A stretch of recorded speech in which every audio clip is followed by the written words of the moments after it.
Salut.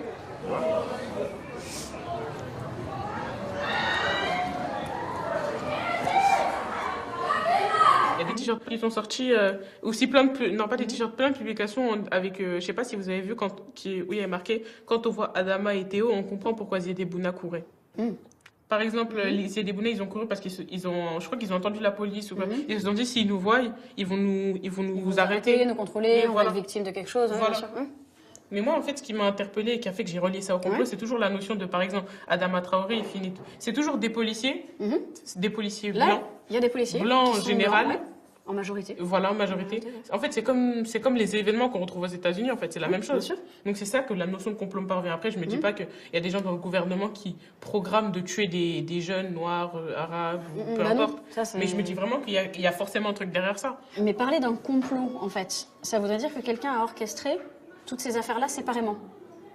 Or là, on voit bien que dans chaque événement, que ce soit Adama Traoré, que ce soit Ziad Bouna, on ne pouvait pas l'orchestrer à l'avance, ce truc-là, puisqu'il y avait trop de facteurs qui impliquaient. Là, c'est Ziad Bouna, qu'est-ce qu'ils ont fait? Ils ont fui la police, d'accord?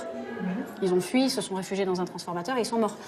Est-ce qu'il est plus probable, à votre avis, que ça soit des gens qui aient comploté pour organiser la mort d'Adama Traoré, pour organiser la mort de Ziad Bouna, ou est-ce qu'il est plus probable que ces deux événements soient survenus et qu'ensuite les policiers aient cherché à se faire disculper?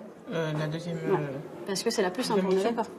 Mais parce que c'est surtout la réalité. Mais c'est surtout, en fait, le fait qu'il y ait toujours des policiers qui soient pas condamnés. C'est cela. Oui, que mais ils la sont de notion quel côté les complot- policiers? Bah, de leur côté. Oui, mais de quel côté? Comme ça, de quel côté? Qui ont, à votre avis, qui a le plus de pouvoir, concrètement? Bah, les policiers. Voilà.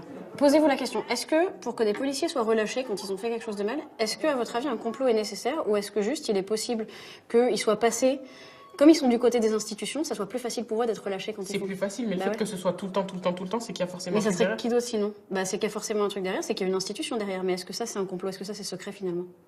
Non, mais Bah non, il n'y voilà. a pas de secret en fait. L'institution, globalement, a tendance à couvrir, quand il y a à couvrir, c'est-à-dire à faire qu'il ne soit pas condamné quand il y a ce genre de bavure.